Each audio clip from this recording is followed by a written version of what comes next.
तो जय हिंद, नमस्कार साथियों। आप सभी का विकास जीएस एकेडमी में स्वागत है। तो चलिए आज हम लोग पढ़ने वाले हैं गुप्त उत्तर काल या वर्धन वंश। यह कब तक रहा था? तो 647 ईस्वी तक रहा था। तो चलिए ध्यान दीजिए। देखिए आज का पहला प्रश्न आप लोग सामने पहला प्रश्न दिया है आप लोग सामने कि थानेश्वर में वर्धन वंश या पुष्यभूति वंश की स्थापना किसने किया था?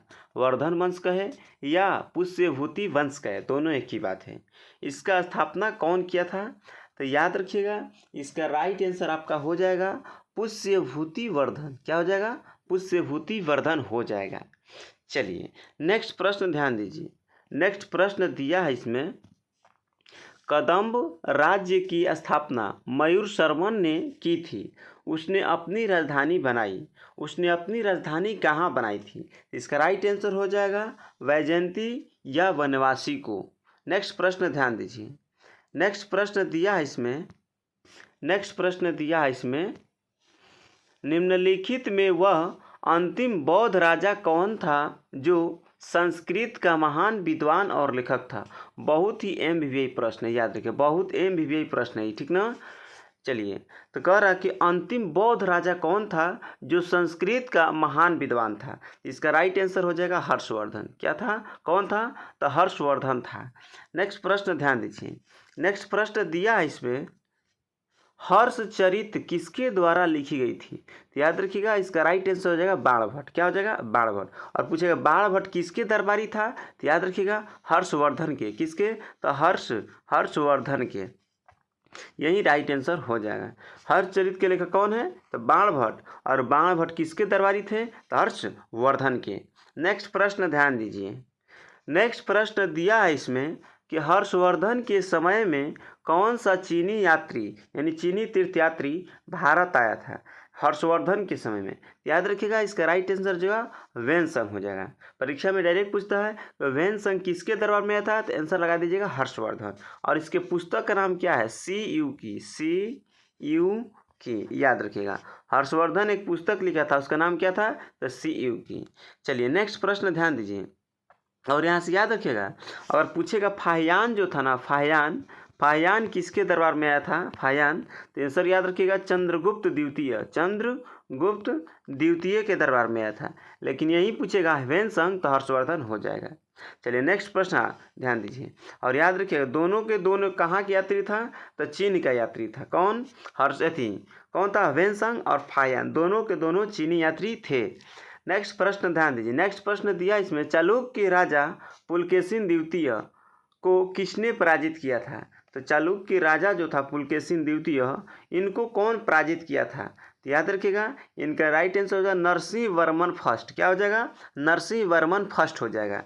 नेक्स्ट प्रश्न ध्यान दीजिए। नेक्स्ट प्रश्न दिया इसमें, किस व्यक्ति को द्वितीय अशोक कहा जाता है? याद रखिएगा हर्षवर्धन हो जाएगा। क्या होगा? हर्षवर्धन। नेक्स्ट प्रश्न ध्यान दीजिए। नेक्स्ट प्रश्न दिया इसमें अणभट्ट, देखिए यहाँ पर गलत लिख दिया, वर्णभट्ट नहीं, क्या है? बाणभट्ट है, अणभट्ट लिखा गया है। याद रखिए बाणभट्ट किस सम्राट के राज दरबारी कवि थे? बताना है कि बाणभट्ट किसके दरबारी कवि थे। तो याद रखिएगा, इसका राइट आंसर हो जाएगा हर्षवर्धन। नेक्स्ट प्रश्न ध्यान दीजिए। नेक्स्ट प्रश्न दिया है इसमें कि हर्ष एवं पुलकेशिन द्वितीय के मध्य हुए संघर्ष की जानकारी कहाँ से मिलती है? तो इसका राइट आंसर क्या होगा? एहोल अभिलेख से। कहाँ से? एहोल अभिलेख से। नेक्स्ट प्रश्न ध्यान दीजिए। नेक्स्ट प्रश्न दिया इसमें, प्रतापशील हूण हरिण केसरी महाराज धीराज नामक उपाधि निम्न में से किसकी थी यानी किसने धारण किया था? याद रखिएगा, इसका राइट आंसर क्या होगा? प्रभाकर वर्धन। क्या हो जाएगा? प्रभाकर वर्धन हो जाएगा। नेक्स्ट प्रश्न ध्यान दीजिए। नेक्स्ट प्रश्न दिया है इसमें, सम्राट हर्ष ने अपनी राजधानी थानेश्वर से कहाँ स्थानांतरित किया है? यानी कि हर्ष जो थे यानी हर्षवर्धन जो थे अपनी राजधानी थानेश्वर से कहाँ लेकर गए थे? याद रखिएगा, इसका राइट आंसर क्या हो जाएगा? कन्नौज हो जाएगा। और याद रखिए कन्नौज कहाँ पड़ता है? तो यूपी में पड़ता है। लेकिन थानेश्वर पूछेगा किस स्टेट में पड़ता है? तो हरियाणा में। कहाँ? तो हरियाणा में पड़ता है, इस बात को याद रखिएगा। चलिए नेक्स्ट प्रश्न ध्यान दीजिए। नेक्स्ट प्रश्न दिया है इसमें कि सकलोत्तरा पथनाथ किसे कहा गया है? इसका राइट आंसर हो जाएगा हर्षवर्धन। नेक्स्ट प्रश्न ध्यान दीजिए। नेक्स्ट प्रश्न दिया है इसमें कि ह्वेनसांग ने किसे शिलादित्य कहा है? इसका भी राइट आंसर हो जाएगा हर्षवर्धन। नेक्स्ट प्रश्न ध्यान दीजिए। नेक्स्ट प्रश्न दिया है इसमें कि गुप्त वंश के ह्रास के पश्चात, मतलब गुप्त वंश जब हार गया उसके पश्चात उत्तर भारत में बड़े बड़े भाग का पुनर्गठन किसने किया? इसका भी राइट आंसर हो जाएगा हर्षवर्धन। नेक्स्ट प्रश्न ध्यान दीजिए। नेक्स्ट प्रश्न दिया इसमें बंगाल का कौन सा शासक हर्ष का समकालीन था, यानी हर्षवर्धन के समकालीन था? इसका राइट आंसर हो जाएगा शशांक। क्या हो जाएगा? शशांक हो जाएगा, इस बात को याद रखिएगा। चलिए नेक्स्ट प्रश्न ध्यान दीजिए। नेक्स्ट प्रश्न दिया इसमें चालुक्य शासक पुलकेशिन द्वितीय, चालुक्य शासक पुलकेशिन द्वितीय पढ़ेंगे। द्वितीय ने किस नदी के किनारे हर्षवर्धन को पराजित किया था? बताना है कि हर्षवर्धन को किस नदी के किनारे पराजित किया था। इसका राइट आंसर हो जाएगा आपका नर्मदा नदी किनारे। और नर्मदा नदी कहाँ से निकलती है? याद रखिएगा एमपी के अमरकंटक चोटी से, एमपी के कंटक चोटी से निकलती है, इस बात को याद रखिएगा। नेक्स्ट प्रश्न ध्यान दीजिए। नेक्स्ट प्रश्न दिया इसमें हर्ष के शासन काल में उत्तर भारत का सबसे महत्वपूर्ण शहर कौन सा था? सबसे महत्वपूर्ण शहर कौन सा उत्तर भारत में? बताना है कि हर्ष जो था उसके शासन काल में सबसे महत्वपूर्ण शहर कौन था? तो याद रखिएगा इसका राइट आंसर हो जाएगा कन्नौज। कौन था? तो कन्नौज। नेक्स्ट प्रश्न ध्यान दीजिए। नेक्स्ट प्रश्न दिया इसमें नेक्स्ट प्रश्न कि हर्ष की जीवनी किसने लिखी थी? हर्ष की जीवनी किसने लिखी थी, यानी जीवन के बारे में कौन लिखा था? बाणभट्ट।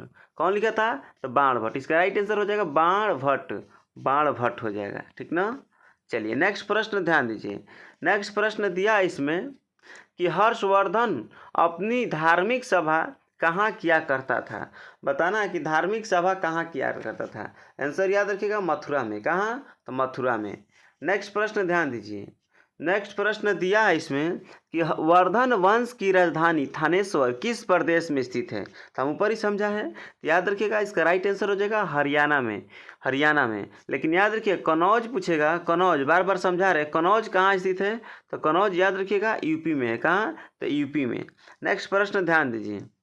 नेक्स्ट प्रश्न दिया है इसमें कि हर्षवर्धन की बहन राज्यश्री का विवाह किसके साथ हुआ था? बताना है कि जो हर्षवर्धन की बहन थी कौन? राज्यश्री, इसका विवाह किसके साथ हुआ था? तो इसका राइट आंसर हो जाएगा मौखरी नरेश ग्रह वर्मा से। नेक्स्ट प्रश्न ध्यान दीजिए। नेक्स्ट प्रश्न दिया है इसमें कि हर्षवर्धन के अग्रज मतलब होता है बड़ा भाई। याद रखिए अग्रज मतलब क्या होता है? बड़ा भाई। और अनुज मतलब होता है छोटा भाई। और अग्रज का विलोम क्या होता है? तो अनुज होता है। ये बात को भी याद रखिएगा। तो प्रश्न पूछा है हर्षवर्धन के अग्रज राज्यवर्धन द्वितीय की हत्या किसने किया था? इसका राइट आंसर गौड़ नरेश शशांक ने। कौन कर दिया था? तो गौड़ नरेश शशांक ने। नेक्स्ट प्रश्न ध्यान दीजिए। नेक्स्ट प्रश्न दिया इसमें कि हर्षवर्धन ने 606 ईस्वी में हर्ष संवत की स्थापना किस उपलक्ष्य में किए थे? याद रखिएगा इसका राइट आंसर हो जाएगा अपने राज्यारोहण के उपलक्ष्य में। चलिए नेक्स्ट प्रश्न ध्यान दीजिए। नेक्स्ट प्रश्न दिया है इसमें कि कौन वर्धन वंश की राजधानी थानेश्वर से कन्नौज ले गया था? वर्धन वंश की राजधानी थानेश्वर से कन्नौज ले गया था। याद रखिएगा इसका राइट आंसर हर्षवर्धन ने। हर्षवर्धन ही थे जो अपनी राजधानी थानेश्वर से कन्नौज लेकर चले गए थे। नेक्स्ट प्रश्न ध्यान दीजिए। नेक्स्ट प्रश्न दिया है इसमें कि कन्नौज किस प्रदेश में स्थित है? इसका राइट आंसर हो जाएगा उत्तर प्रदेश में। नेक्स्ट प्रश्न ध्यान दीजिए। नेक्स्ट प्रश्न दिया है इसमें नेक्स्ट प्रश्न कि ह्वेनसांग की भारत यात्रा के समय सूती कपड़ों के उत्पादन के लिए सबसे प्रसिद्ध नगर कौन था? इसका राइट आंसर हो जाएगा मथुरा। कौन था? तो मथुरा। नेक्स्ट प्रश्न ध्यान दीजिए। नेक्स्ट प्रश्न दिया इसमें कि कवि बाण भट्ट किसके निवासी थे, मतलब कहाँ के निवासी थे। तो कवि बाण भट्ट जो थे ना, कहाँ के थे, तो थानेश्वर के थे। कहाँ के, थानेश्वर के। नेक्स्ट प्रश्न ध्यान दीजिए। नेक्स्ट प्रश्न दिया इसमें, नागानंद का रचनाकार कौन था। याद रखिएगा हर्षवर्धन। कौन थे, हर्षवर्धन थे। और याद रखिएगा नागानंद पूछेगा तो सही है। अगर पूछेगा रत्नावली, रत्नावली रत्नावली रत्नावली के पूछेगा फिर भी हर्षवर्धन हो जाएगा। और प्रियदर्शिका पूछेगा, प्रियदर्शिका क्या पूछेगा, कौन था लेखक, तो याद रखिएगा इसका भी राइट आंसर क्या हो जाएगा, हर्षवर्धन ही हो जाएगा। नेक्स्ट प्रश्न ध्यान दीजिए। नेक्स्ट प्रश्न दिया इसमें कि सम्राट हर्षवर्धन ने 2 महान धार्मिक सम्मेलनों का आयोजन कहाँ किए थे। तो इसका राइट आंसर है कनौज और प्रयाग में, कनौज और प्रयाग में। नेक्स्ट प्रश्न ध्यान दीजिए। नेक्स्ट प्रश्न दिया इसमें, नागानंद, रत्नावली, प्रियदर्शिका। देखिए अभी समझे ना, ये सब नाटकों के रचनाकार कौन है, तो याद रखिएगा हर्षवर्धन। कौन थे, हर्षवर्धन। नेक्स्ट प्रश्न ध्यान दीजिए। नेक्स्ट प्रश्न दिया है इसमें कि गुर्जरों को किस शासक ने पराजित किया था, गुर्जरों को किस शासक ने पराजित किया था।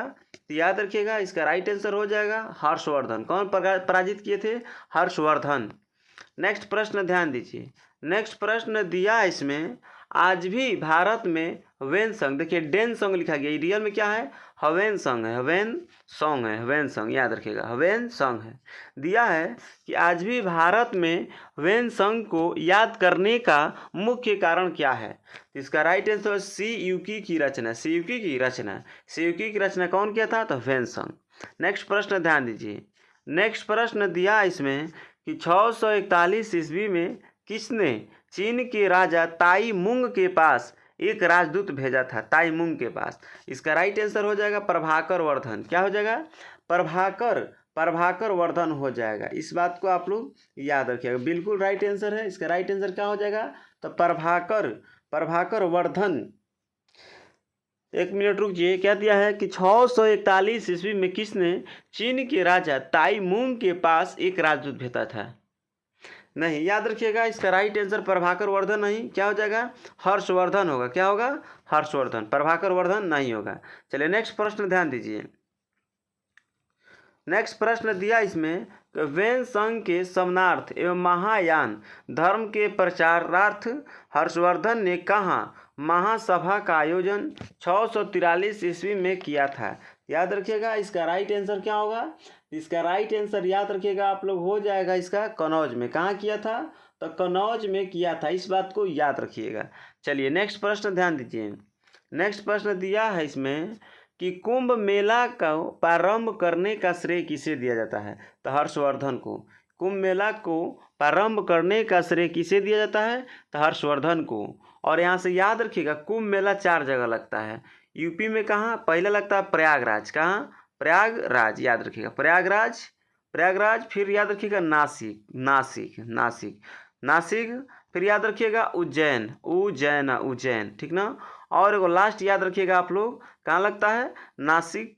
प्रयागराज हो गया, नासिक हो गया, उज्जैन। एक होता है हरिद्वार होता है, हरिद्वार याद रखिएगा। और प्रयागराज कहाँ पड़ता है, यूपी में। नासिक कहाँ पड़ता है, महाराष्ट्र में। उज्जैन कहाँ पड़ता है, एमपी में। और हरिद्वार कहाँ पड़ता है, उत्तराखंड में पड़ता है। चलिए नेक्स्ट प्रश्न ध्यान दीजिए। नेक्स्ट प्रश्न दिया इसमें कि नर्मदा नदी पर सम्राट हर्ष के यानी हर्षवर्धन के दक्षिणवर्ती आगमन को रोका था, किसने रोका था। याद रखिएगा पुलकेशिन द्वितीय ने। किसने रोका था, तो पुलकेशिन द्वितीय ने। नेक्स्ट प्रश्न ध्यान दीजिए। नेक्स्ट प्रश्न दिया इसमें कि निम्नलिखित में किसने नालंदा विश्वविद्यालय को 100 ग्रामों की आय दान स्वरूप दिए थे, 100 ग्राम आय दिए था। तो इसका राइट आंसर हो जाएगा हर्षवर्धन। क्या हो जाएगा, हर्षवर्धन। नेक्स्ट प्रश्न ध्यान दीजिए। नेक्स्ट प्रश्न दिया इसमें कि निम्नलिखित में कौन सा वाक्यांश हरियोत्तर काल के स्रोतों में सामान्यतः उल्लेखित हुंडी की प्रकृति स्वरूप को परिभाषित करता है। याद रखिएगा विनिमय पत्र हो जाएगा। इसका राइट आंसर विनिमय पत्र हो जाएगा। नेक्स्ट प्रश्न ध्यान दीजिए।